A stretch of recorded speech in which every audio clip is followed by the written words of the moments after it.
I joked a few months ago that I need to stop planning my homilies well in advance because it seems you never know what kind of crazy stuff might happen before Sunday rolls around. It appears I should have taken my own advice. Sorry, this is, I guess, kind of off the cuff or unpolished this morning. It's been kind of a little bit of a crazy last 24 hours, as I mentioned, but I've tried to kind of gather my thoughts a little bit and share with you what I'm thinking about what happened yesterday, really in light of today's gospel. Yesterday, what I was informed what had happened, we were actually here, we had a First Communion Mass, a beautiful Mass, went back to the friary and just figured it would be a nice normal afternoon.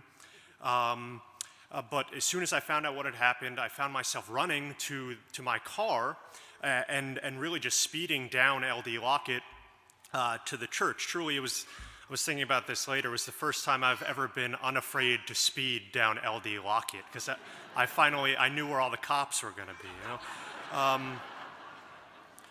Why was I in such a rush? I was thinking about this when I got here. What on earth did I think that me getting here fast was going to do? What was I going to run into CBI and just start tackling hostage takers? Did I think that the SWAT team was going to let me in and just go in and be like, oh, I'll talk to this guy about Jesus and we'll really change his heart, Of course, ridiculous ideas, right? But these are the ideas that come up. Why?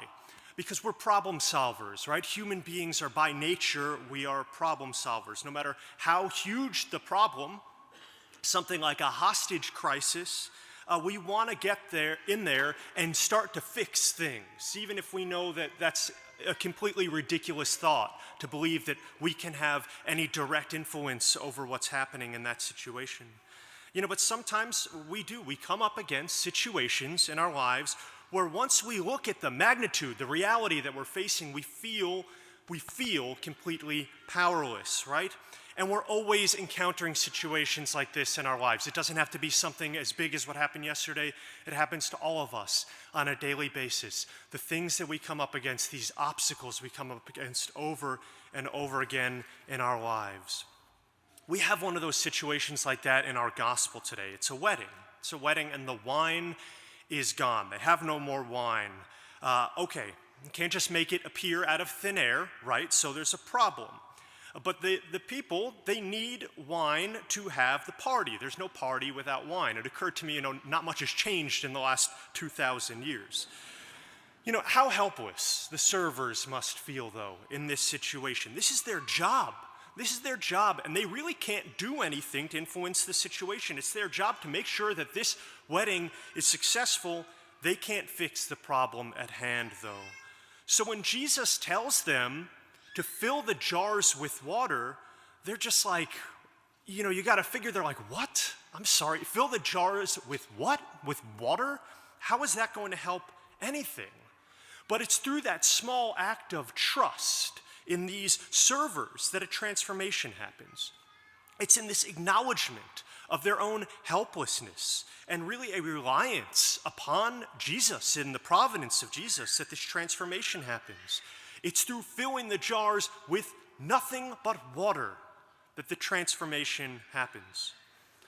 I was on this campus for pretty much the entirety of everything that happened yesterday. I met a lot of new people. And if there was one thing that everyone had in common, whether it was police officers or FBI officers or the media that was here, it's that everybody wanted to help. That's something everybody had in common. But if there's one more thing that everybody had in common, it's that they felt powerless to solve the problem at hand. And as individuals, they were powerless. That's true, and we all were. We were all here yesterday because of a problem, but nobody could solve it. And you got this sense of restlessness because of that. It wasn't a chaotic restlessness, like people just running around aimlessly, but a restlessness that was filled with desire.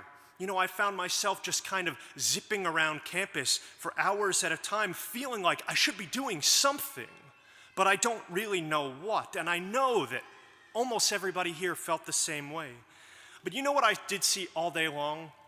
I saw people filling the jars with water. People trusting in God in little ways, trusting in God the best that they could, and just filling the jars with water. The countless guardian ministers who came to patrol this campus and keep it safe, filling the jars with water.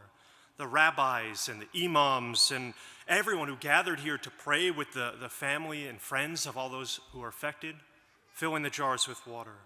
The church hall opened up for media members to come and grab coffee, to warm up, to recharge their phones and their laptops, filling the jars with water. The interfaith vigil that was held right here in our daily chapel last night with words of prayer from Christian pastors, from priests, from rabbis, and community leaders from Colleyville, filling the jars with water. The food donated by parishioners, people here at Good Shepherd. Our poor Marriage on Tap ministry, we had to cancel them last night. They donated all of their food to the family of those who are affected by everything happening, filling the jars with water. The prayers of millions of people too far away from Colleyville to be physically available to help, filling the jars with water. People everywhere trusting in God, filling the jars, waiting for transformation. And it came. Praise God, it came. And the relief came. The thanksgiving among those here on this campus at about 9 o'clock last night. Unbelievable, unbelievable. Last night at the prayer vigil, we had one of the rabbis present. He read from Psalm 121. I lift up my eyes to the mountains, from where shall come my help? My help comes from the Lord, who made heaven and earth.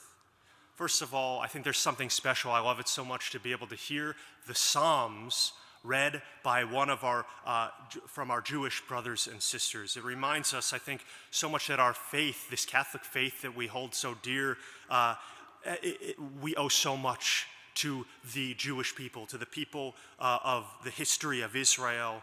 And there's so much, of course, that we hold in common. And second of all, though, what a perfect psalm and verse for everything that was happening yesterday, and also everything we see in our gospel reading today. That's a perfect psalm to explain it. What can we do when we face a problem without a solution? Just a feeling of complete helplessness as we face in our lives so often, every single day.